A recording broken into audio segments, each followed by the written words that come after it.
రాష్ట్రంలోని వాలంటీర్లకు టీడీపీ జాతీయ అధ్యక్షుడు నారా చంద్రబాబు నాయుడు బంపర్ ఆఫర్ ప్రకటించారు. తాము అధికారంలోకి వస్తే వాలంటీర్ల జీతం నెలకు 10,000కు పెంచుతామన్నారు. ప్రజలకు సేవ చేసే వాలంటీర్లకు తాము ఎల్లప్పుడూ అండగా ఉంటామని ఆయన స్పష్టం చేశారు. అయితే తాము అధికారంలోకి వస్తే వాలంటీర్లను తొలగిస్తామంటూ జరుగుతున్న ప్రచారాన్ని ఆయన తీవ్రంగా ఖండించారు. వారిని ఎట్టి పరిస్థితులకు తొలగించమని, వారినే కొనసాగిస్తామని పేర్కొన్నారు బాబు.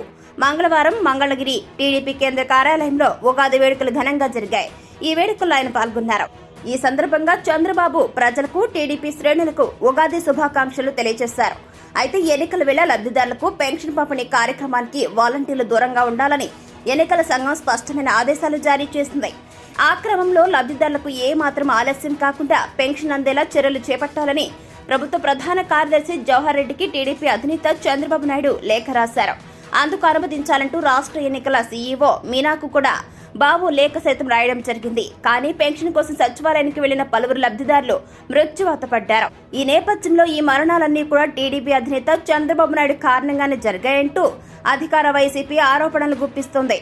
పెన్షన్ పంపిణీకి వాలంటీర్లను దూరంగా ఉంచాలని ఎన్నికల సంఘానికి చంద్రబాబు లేఖ రాశారంటూ అధికార జగన్ పార్టీ ఓ ప్రచారానికి తెరతీసింది. మరొక వైపు చూసుకుంటే ఎన్నికల తర్వాత పరిస్థితి ఎలా ఉంటుందోనని పలువురు వాలంటీర్లు ఇప్పటికీ రాజీనామాలు చేశారు. అలాంటి వేళ వాలంటీర్ల జీతం పెంచుతామని చంద్రబాబు నాయుడు వారికి భరోసా ఇచ్చారు. వైసీపీ ప్రభుత్వంలో వాలంటీర్లకు 5,000 జీతం అందుతున్న సంగతి మనందరికీ తెలిసిందే. ఇక బాబు రాగానే వారి యొక్క జీతాన్ని 10,000కు పెంచుతామన్నారు.